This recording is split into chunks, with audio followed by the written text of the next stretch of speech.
Pinanganak rin po tayo para mamatay. Pero nga po, si Kristo nga po is, pinanganak nga po siya ng fall, pinatay, nilibing, at na-resurrect nga po siya ng spring. So, yung birthday celebration nga po, kailangan nga po ito, spring celebrated po, the spring time Passover communion. Ito po yung ipot larawan sa communion Passover. So, lahat po ng birthday natin, kailangan po siya, hindi yung parang nagsasaya tayo or nagpa-party-party tayo kapag may birthday. Hindi po ganun. Parang dapat po yung pag-celebrate natin ng birthday natin, parang funeral type po. Hindi, yung December 25. Anong kaninong birthday yan? Tamus. Oh, you share mo yun. Sige.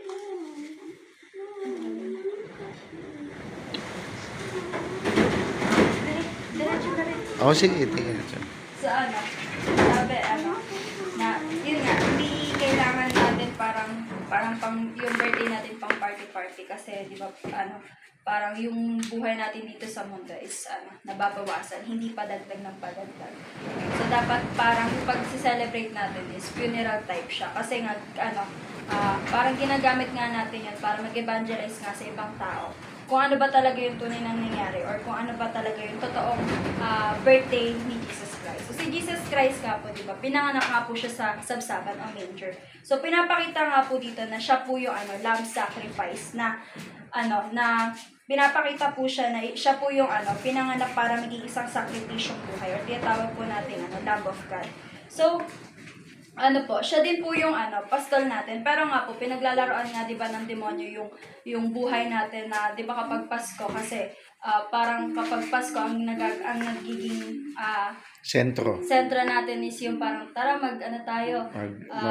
Bili tayo Christmas tree, decorate tayo dito, Noche Buena, ganito ganyan. Pero hindi nga po talaga dapat ganun yung ginagawa natin pag Pasko. Anong dapat gawin? Share. Magse-share. Okay. Hindi naman po kasi talaga yun yung way. Parang kasi ang paniniwala po kasi natin, naging parang tradisyon na tumatak sa utak natin na December 25, kapanganakan ni Kristo yan, ganito, ganyan. Pero ang tunay po na may kapanganakan nina yan, ng demonyo. Si Tamus po. Yun po, siya po talaga yung tunay na may birthday ng December 25, hindi po si Kristo. Kasi si Kristo po, pinanganak po siya ng fall at na-resurrect po siya ng spring. Okay, thank you. Linawin. Bakit kapanganakan ng demonyo December 25? Simon? Hindi niya alam.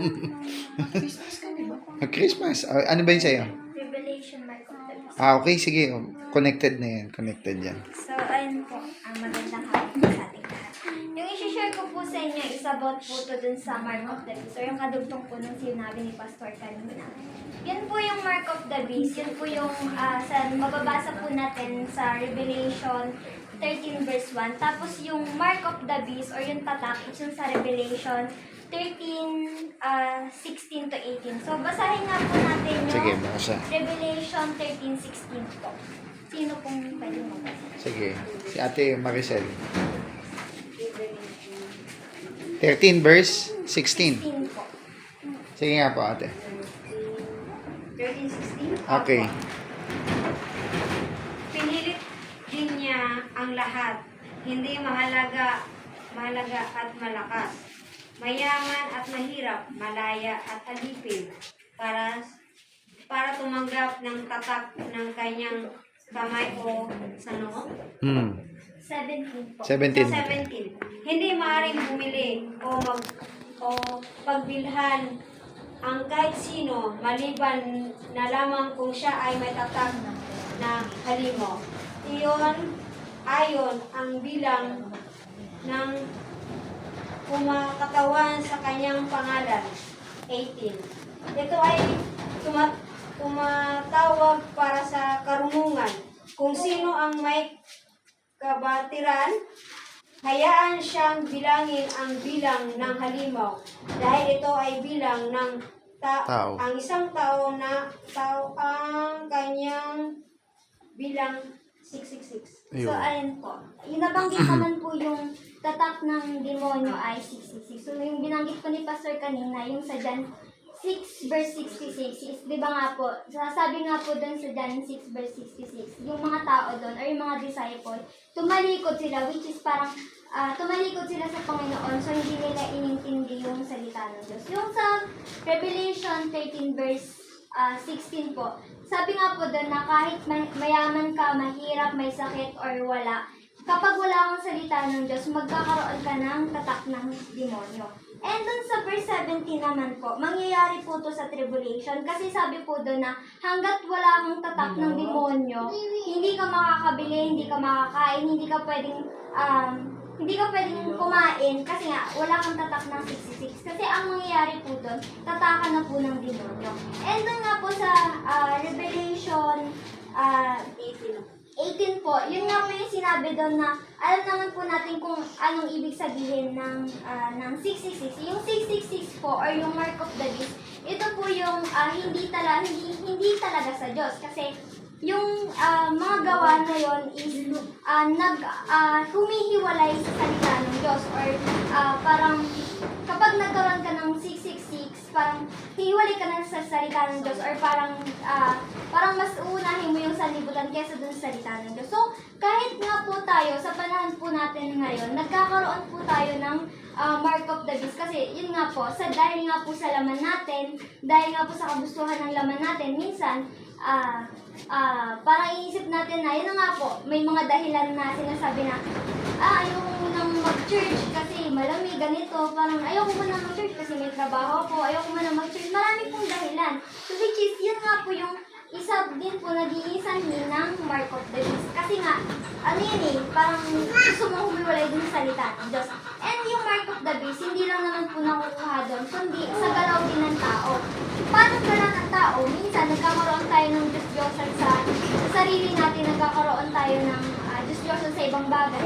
And sabi niya doon na yung pagtatak ng mark of the beast, yung sa ulo or sa kamay. And sabi niya nga doon na hindi nga 'di ba makakabili kung wala kang tatak ng demonyo. So ano nga daw yung mark of the beast na sinasabi? Yun nga daw yung mark of the beast, meron literal at hindi. Yung literal nga po, yung sinabi ko po yung tatak at tatak. And yung hindi nga po, yun lang yung gawa ng tao o yung mga gawin ng makasalibutan. Alam naman po natin kung ano po yung makasalibutan na gawa, di ba? And sabi doon na, yung 666, Doon pa siya December ba siya pinanganak? Kapag kahit unbeliever po yan or hindi naniniwala sa salita ng Diyos, kapag narinig nila yung salitang 666, alam na po nila yun na mark of the beast or tatak ng demonyo Gi-snow yun. doon lang. And sabi niya doon, imperfect Yun nga, may snow. falling short of God, which is yung number na po ng Aaron, sa sabi. Diyos is 777. Tama po ba? Sige lang. Ayan, 777 po yung sa Diyos. Mayos ka. And sabi niya doon na Paluin kita. connected nga doon yung sa actual historical figure. Mayos. And sabi niya doon na yung 666, ganun din po yung Antichrist. Yung Antichrist po yung nagpapanggap na demonyo. And yung mark of the beast or yung 666 is yung false Ayusin natin. Yung Antichrist, hindi nagpapanggap na demonyo. Nagpapanggap na Kristo. Yan. Oo. Nagpapanggap na Kristo, which is demonyo po talaga siya. Paano po natin sinasabing nagpapanggap na Kristo? Kasi marami po sa panahon natin ngayon na nagpapanggap sila na yun yung salita ng Diyos. Pero hindi talaga nila sinasabi kung ano yung totoong salita ng Diyos. And sabi doon na, ay nga po, na nagpapanggap lang sila. And hindi, wala po. Sorry. Ayan, hindi nila sinasabi kung ano ba talaga yung dapat gawin or yung talagang salita ng Diyos, which is yun nga po yung mark of the beast. And yun po yung false prophet, false teaching nga po. Ayun nga. Tanong, tanong. Sige. Paano malalaman kung nagpapanggap niya? Nagpapanggap yung Isang mga ngaral. siyempre, makikita na po naman natin yun sa galaw ng tao. Anong galaw? Anong galaw? Siya na yung nasira. Hmm? Ganun nga po Hindi, yung parang yung pastor na yung dito ako kay pastor na yung Keyword nun, Yung- sina... Mayroon kasing, Sa akin kasi sa Davao. Close-minded. Sinong Davao? Davao. Sinong pastor sa Davao? Kinukulong nila. Parang hindi parang ang ginagawa nila. Tiglit lang, may sasagot. Kasi naranasan ko na talaga yun. Di ba maraming mga reliyon, may iba sila. Maraming may mga pastor, may mga pare. Pero may pastor doon talaga na siya na talaga sinasamba. Hindi na sila Sigurado, doon sa inyo, te? Oh, meron po yun. Ano pangalan? Ayun na nga si Pastor Kibol. Ah, Siya na okay. talaga, inano siya. Pastor Kaya Apollo sinasamba Kibuloy. talaga. Tapos yung mga tao nagpapalit na sa kanya. Talaga na-expect na ano mo talaga doon sa Kasi time? may mga kapitbahay na po kami lumipat sa kanya. Ngayon, bakit? Parang na-hypnotize sila? Oo, parang gano'n na po. Ganun. Ganun, tapos yung nagkakaroon ng problema, tinatago po si Pastor para hindi okay na. Kasi ayaw nilang mawala yon. Naniniwala talaga sila, yun talaga makakaligtas. Yun talaga si Kristo. Oo, yun Ah. talaga. Yun ang problema. So, paano daw malaman? Kinukulong. Na ano po, na... Paano daw malaman na peke yung mga ngaral? Kasi nga po, nasasabi siya, pero hindi na ano natin sa Biblia, tala kung ano talaga ang nasa Biblia. Hindi Kung makikita. Kung saan na lang yung sinasabi. Okay. O, hindi na siya nagbubuklak ng ganun? Bible talaga na ano. May sarili silang Bible. May sarili na sila doon. May sarili po silang Bible. Okay. So, yun daw ang Yun ang ano. paraan. Simon, sagutin mo. Tayo ka. Oo, magandang sagutin yung kay Tito Montano. Ano po, yung sagot ko na lang, malalaman mo kapag kinukulong yung isip ng tao. Kasi ang ibig sabihin po kasi ng Nicolaitanism, countering the mindset of people. Kumbaga, ikukulong mo, isasarado mo yung isip ng tao. Sabi nga kasi di ba sa Bible, kabait na lang kasi sa Bible. Ang sinasabi sa Bible, yung sinasabi po kasi sa Bible is dapat magsasaliksik tayo ng banal na kasulatan ko, diba? Araw at gabi, sabi ko doon na kunin mo yung laman, tapon mo yung buto. So yung ibig nitipot na lang po ng buto at laman is yung good and bad. So kung ano po yung mabuti, yun yung kukunin mo, tapos yung masama, yung iiwan mo. So ibig sabihin po pala, kapag peke na yung isang pastor is kinukulong na yung isip ng isang tao ng kanyang congregation. Yun po yung malalaman mo na parang, okay, magaling din kasi, hindi yan totoo. Kasi ang sinasabi sa Bible, pa dapat mag-aaral tayo, magtanong tayo mismo. So, ibig sabihin, kapag peke, kinukulong ka sa ng isang pastor mo. Yun yung peke po na pastor. Kukulong ka sa, parang gusto niya lang, yun lang yung paniniwala. Siya lang pakinggan na naman. Share mo pa yung ano. Sige po, yung share ko na lang po is yung right mindset about Christmas o sa Tagalog po, yung tamang pag-unawa ng Christmas. So, yung Pasko po, Christmas is Kristo para sa masa, tinatawag po natin sa Tagalog. So, yung katulad po ng sinabi ni Sister Rita kanina is, Tigilan mo. si Jesus Christ po, pinanganak siya po para mamatay. Katulad din po ng birthday natin. Katulad po ng birthday natin na tayo pinanganak para mamatay. Pero po, si Jesus Christ po kasi diba po, katulad po ng sinabi po. Kung mapapansin niyo po yung sinabi po niya, si Jesus Christ ay pinanganak ng fall, ng season po ng fall. Kasi sa ibang bansa po, sa Israel po may season, yung autumn, fall, spring, tapos yung winter. So, yung si Jesus Christ pa ay pinanganak ng fall, tapos siya ay namatay, nilibing, at nabuhay ng maguli sa season po or sa spring. So, yung real birthday celebration or yung totoong pag-celebrate po ng isang birthday is dapat in spring. Kasi yun po yung birthday ni Jesus Christ po is fall. Diba po, pinanganak siya ng fall. And yung kanyang kamatayan is spring. So, mapapansin niyo po, yung Pasko is winter. Yung winter po kasi sa Israel po winter. Bakit po namin nasabi na si Jesus Christ ay hindi pinanganak ng Christmas? Kasi unang-una po, sa Israel po, kung naniniwala naman po tayo diba, na si Jesus Christ po ay pinanganak sa manger or tinatawag po natin sabsaban. So yung sabsaban po kasi diba napakaliit lang po yun para lang po yun sa mga kambing, kabayo, tapos mga tupa. So, ibig sabihin po pala, si Cristo ay pinanganak doon. So, kung mapapansin niyo po, kung winter po ang Pasko, ay malamig. Wala pong may ipapanganak ng ganun, baka mamatay po si Cristo. Kung ipapanganak siya sa isang sabsaban na walang man lang tabing-tabing, kung sabsaban lang talaga. So, ibig sabihin, yun po isa po patunay na tayo po ay naniniwala na si Cristo ay hindi pinanganak ng Christmas. So, yung sinasabi po nilang si Tamus, sino po ba si Tamus? Si Tamus po ay isang mythology or hindi naman siya mythology. Totoo po talaga. Si Semiramis po, si Nimrod po dati. Si Nimrod po kasi ang nagtayo ng Tower of Babel, which is yung tipot larawan ng paglaban sa Diyos. So si Nimrod po is inasawa niya yung mama niya, si Semiramis. Yung pangalan po is tas yung si Semiramis yun. Yun po yung inasawa niya po yung nanay niya. Tapos nagkaanak po sila. Nagkaanak po sila si Tamus, yung sinasabi po ni Sister Nika kanina. Si Tamus po yung naging anak po nila. Si Tamus po ay pinanganak ng December 25 na kinampal po ng mga Katoliko. Yung mga Katoliko po ang may gawa kung bakit si Cristo po ay may birthday ng Christmas. Pero which is hindi po. Si Tamus po ay pinanganak ng December 25. So that's why meron po tayong Christmas. Yung Christmas po ginawa na lang po nila si Cristo po ang may birthday. Pero hindi po nila alam. Ang tunay po na birthday ni Jesus Christ is September and October, which is on the season po o ang panahon ng fall po sa 4 season ng Israel. So yung 4 season po is winter, sa winter, fall, autumn, fall, winter, and summer. Spring po talaga. Kamali ako. So yun po yung 4 na season po sa kanila. So yung season po na yun is September and October po yung birthday ni Jesus Christ. Kasi nga po, siya ay pinanganak ng fall. Pwede nyo din po yun i-research po. Totoo po yung September and October po. Yung Christmas po kasi is winter yan sa Israel. So that's why hindi po siya pwede ipanganak ng ganun. So yung kung makikita po natin, di ba, yung mga Belen po, alam niyo po yun po, di ba, yung Belen po sa mga Katoliko, yung pinipictures po nila or pinapakita po nila yung sabsabang po o po yung Belen sa Katoliko. Kung makikita po natin, kung Christmas po, wala po, di ba, dapat nagtutupa. Kasi po nag-yelo po, di ba?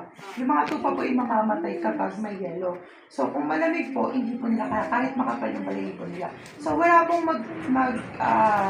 Pastol. Wala magpapastol ng wala magpapastol na winter. ng winter na nag-i-snow po. At hindi din mabubuhay si Jesus Christ kung si Joseph and Mary lang si Joseph lang nagpaanak kay Mary, di ba? Tumulong kay Mary. Although merong tulong ng Panginoon kasi anak po yun ng Panginoon. Pero hindi naman po gagawin ng Diyos yung alanganin para sa kanyang anak. Tapos kung mapapansin po natin sa isang Belen is meron pong mga wise men po, di ba? Nagbigay sila ng gold, frankincense, and myrrh.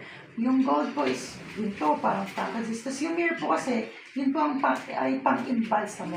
Tinitipot na rawan po yun na si Jesus Christ ay mamamatay sa krus para po sa ating kasalanan. So, yung mga wise men po is pumunta sila dun, di ba po kay Jesus Christ. So, nung pagpunta po nila, kung maglalakbay po sila, tas winter po, di ba? Dala lang nila kami. So, hindi po sila pwede magtambay-tambay kasi malamig. At saka pwede din po sila ninakawan kasi di ba po marami po silang dala po na, may mga treasure po sila. Kailangan tuloy-tuloy lang siya. Kailangan tuloy-tuloy. So, Hindi pati tatlo. Marami po sila, hindi po tatlo, marami po talaga sila. Sabi ng iba, 3 mago daw. 3 haring mago. Paghari, Sinabing hari. Oo, 3 lang yung nagbigay ng gifts. Pero, Pag sinabing hari kasi, may mga kawan. hindi pwedeng wala, di ba? kung winter, nagbiyahe sila, patay lahat ng kawan nila. Makikita po natin, may mga Naglalakad. Lalakad lang. Saka may mga Romano po pati, di ba? Pwede po silang salbahiin. Hindi Romano, mga sa daanan, maraming nango-hold up. May mga Romano dati na mga Armado. Hindi yung mga tulisan, di ba? Yung mga nag-aabang lang ng may kukunin na nakawin nila. Gusto na yun O pirata, yung mga pirata. Pag bagong mukha sa kanila, bagong Oo. salita. Tapos may dala pang handog, ginto. Di ninakaw lang yun. Kung 3 lang talaga sila. Trivia lang po, yung mga wise men po kasi galing silang Babylonia. Yun. So kung galing po silang Babylonia, tapos punta si mga Israel po. Layo na. Diba po kasi ngayon po ang Babylon is Iran. So, kung Iran po, to Israel, magkaibang bansa po, parang bagong mukha nga po sa kanila, sabi ko. So, yun po, pwede po silang kaanin ng Hold mga up. tulisan. Panglangit. Opo, kung baga po hold up, i-ano po sila, dito. Hold up to. Border to border pati yun. So, yan. So, yun po yung ating mga patunay. Tapos sabi nga po doon, di ba, na ano po ba yung tunay na dapat natin gawin pagdating ng Pasko? Kasi ngayon po ang isip na ng tao, Noche Buena, Mga huling. mga anuling po. Dahil- Mamasko, mamasko. Mamasko. Tapos kung mapapansin niyo po, bakit may Christmas tree tayo? Eh, wala naman po yung kay Cristo po, di ba? Bakit po tayo may Christmas tree? Actually, ang history po ni Thomas is, nung namatay po, is may tumubo pong Christmas tree. Sinabi po ni Semiramis, yung nanay po niya. Yung nanay ni Tamo. Yun yung nanay ni Tamo, si Semiramis. Ang tatay niya, yung si Nimrod. Anong relasyon? Ano relasyon nila? Ano sila? Si Nimrod po, anak po siya ni Semiramis. Mag-ina sila. At mag-ina po sila. Inasawa niya po yung ina niya po. Nanay niya, naging asawa niya. Opo. Tapos Si Nimrod yun, at saka si Miramis. Tapos ang anak nila si Tamo. Si Tamos ang naging anak. Yun ang may birthday ng December 25. Yun po ang nagkaroon ng birthday ng December. Actually, marami rin pong nagkaroon ng ganun kasi nga po ginaya ng mga Katoliko na parang si Mary and Jesus. So ginawa nila si Semiramis sa si Tamos kasi naniniwala po yung mga may sabi po kasi Semiramis and Tamos na ito daw po ay divine child si or tagapagligtas si Tamos. So ibig sabihin po ginaya ng mga Katoliko. Yun po isa sa kamalian ng mga Katoliko na ginaya nila from Semiramis and Tamos to Mary and Jesus. So yung birthday po talaga is si Tamos sa December 25. Yung Christmas tree po, isa po yun sa paganism or paganismo. Pagano? Na kung saan, hindi sa demonyo po. Bakit? Kasi bakit po? Bakit po nila pinapahalagan yung puno? Kasi tapos meron din po silang Christmas ball. Yung mga Christmas ball po is, ito po yung sun god. Si Tamos po ay tinatawag na Si Nimrod, sun si god. Nimrod po ay sun god. Tapos, yung tumubo po dun sa kanyang Buntod. graveyard o yung kanyang tipinan is Christmas tree. So that's why nilagyan na lang po nila ng pangkalamuti na Christmas ball, which is yun po yung tipot na lawa ng sun Yun yung god. pine tree. Yan yung pine tree. Tumubo yung pine tree. Tapos naglagay sila ng mga balls kasi bakit? Bilog. Kasi Meron din po sila, di ba may kanta po na on the first day of Christmas, yung gano'n-gano'n. Tapos yung, actually meron din po yung kay Santa Claus, yung partridge in a birthday, gano'n po. Yun po yung mga kanta nila, paganismo po yun. Tapos yung kay Santa Claus naman po, si Santa Claus po ay sinasabi ko ba na, uy, matuloy pa kayo lalagyan ni Santa Claus yung mga regalo kasi nga birthday daw po ni Jesus Christ. Si Santa Claus po ay hindi talaga si Santa Claus na pangalan. Siya po ay Saint Nicholas na galing sa cannibalism or tinatawag po natin. Yung cannibalism po kasi kumakain ng tao po yan eh. Yun po yung nanggaling po si Saint down, Nicholas sit down. doon. Tapos pagkatapos Sit pumunta down. po siya Anong sa gulo mo? Sit down. Church Council or Catholic Church na kung saan pumapatay po siya ng bata. ba't pula yung damit mo? Bakit pula po yung damit? Kasi puno po ng dugo or yun po yung tipo talawa ng dugo ng Eh, ba't may dala siyang ano? Para hindi... yung dala niyo pong sako, hindi po talaga legal yung nandun. Kundi mga bata po talaga. Yan po yung history nun. Pero tinatago lang po yan ng mga Katoliko. And also lahat po ng mga ganun doon sa ibang bansa. So parang pinaliktad niya lang na may gift pa na dala. Oh, yung pala, mga katawan ng bata. Yun Kasi ang nga, birthday daw. Kaya nga po, di ba, kung Saan mapapansin siya dumadaan? Saan po siya dumadaan? Sa chimney po, di ba? Yung sa mga American po, di ba? Bakit doon hinuhulog yung gift niya sa chimney, di ba? Pero doon po talaga siya pumapasok para Doon sila. pumatay ng bata. Actually, sabi po nila, it's Santa Claus because he's giving gifts. Nagbibigay po ng gifts. Pero hindi. Pag binigyan niya po ng gifts, papatay niya yung bata. So, galing din po yun sa Catholic Church, yung Santa Claus. So, hindi po purification yung ginagawa nila. Kung sabi nga po, di ba nila, dapat birthday ng Panginoon. Pero ang ginagawa ng mga tao, naggagala, window shopping, nagsusugal, nagiinom, di ba po, gumagala sila kung saan-saan. So, dapat, di ba, kung sinasabi nilang Christmas ay sa Diyos, dapat sa Diyos lang. Hindi Amen. kung saan-saan na parang sa kanila. Bakit video okay, no? Video okay, no, man? Yan ang ginagawa. Swimming. So, ayun po. Iyan po. Yung wise men po, nagbigay sila ng gold, frankincense, and myrrh. Nangyari. So sabi po doon is, alam mo ba dapat yung ginagawa po natin sa yung dapat po natin gawin sa Christmas is kung nakikita po natin, sa atin naman po kasi, hindi naman po masama na parang mamasko. Pero dapat po, isi-share po natin yung tunay na panghalagahan. Pero yung tunay na tunay na birthday ni Jesus Christ. So kung pinapaniwalaan nila is yung birthday ni Jesus Christ ay December 25, yung sa Sit atin down. dapat ituro natin kung ano yung birthday ni Jesus Christ. So, tinitake advantage po natin na, kunyari po, namamas ko tayo kasi ninong po tayo, naniniwala sa mga ganun. Pwede po tayo tumanggap na regalo, pero ano po yung kapalit mo?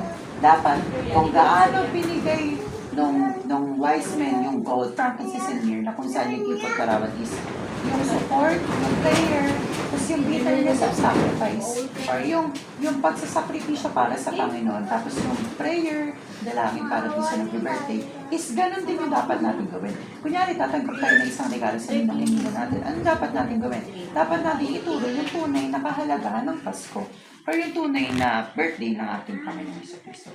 Kasi hindi naman po tayo pwede magbulag-bulagan, nandito na tayo, malapit na dumating ang Panginoon, tapos hindi pa natin alam yung tunay na birthday at yung kung ano Christmas. yung ginawa ng mga Katoliko na kala natin tama pero yung pala mali. So, ang dapat po natin gawin is kung ano yung turo ng Panginoon sa atin, yun yung dapat natin i-share sa ating At meron din po akong dagdag doon. Yung history po kasi ng Israel is, yung Hanukkah po, alam niyo po yung Hanukkah? Yung Hanukkah po kasi ay pista ng mga Hudyo na kung saan is tinapat ng mga Katoliko sa Christmas. Na yung Hanukkah po kasi ito po yung rededication of the temple na kung saan is paglilinis po ng templo sa mga Hudyo po o yung templo po ng ating Panginoon. So, dinumihan po ito ni Antiochus Epiphanes na kung saan nilagyan niya ng mga, dapat diba po ang hinahandog tupa, pero ang hinandog niya, baboy. So, di ba po kalakas-tanganan sa ating Panginoon na kung saan si Cristo ay tinatawag nating tupa, pero ang hinandog niya, baboy. Sa demonyo Oh, sa demonyo po. So, ibig sabihin po pala na yung Hanukkah is tapat yun dun sa Christmas na counterpart din na sa Diyos. counterpart na sa Diyos, yung paglilinis, ito naman, pagiging bulag dun sa katotohanan. Sabi nga po dun, di ba, si Antiochus Epiphanes, isa siyang pagano na naglagay ng mga decoration dun sa temple. Pero sabi dun, yun din po yung at the same time na kung saan nilinis ng mga Maccabees yung temple para sa Panginoon. At the same time naman, yung mga tao sa mundo is sineselebrate yung birthday sa demonyong si Tammuz. So, ibig sabihin po pala na kung yung ignorance po kasi ng tao, parang ginawa ng Katoliko na parang wholesome siya pakinggan, di ba? Kasi Christmas, parang nagregalo tayo eh. Kunyari po, Christmas party, di ba? Dapat sa Panginoon, pero ang ginagawa sa Christmas party, nagsasayaw, nag-gift giving, walang Kristo dun sa Christmas, imbis na Kristo. Walang preaching pag Christmas party eh. Ano meron? Palaro. Sayaw. O sayaw, ganyan-ganyan pa sila pag sayaw eh. Tapos may kanta po, diba? All I want for Christmas is you. So yung minamahal niyo yung gusto niya, imbis na si Kristo. Yo. So ibig sabihin po, Mali, pagano. no? Pagano. Opo, pagano po yung pinapakita na kung saan dapat linisin natin yung sarili natin dun sa ignorance or yung pagiging ignorante natin sa katotohanan. So yung real essence po ng Christmas is ituro natin sa mga hindi nakakaalam kung sino yung hindi nakakaalam na ang tunay na birthday ng ating Panginoon. Yun lang po.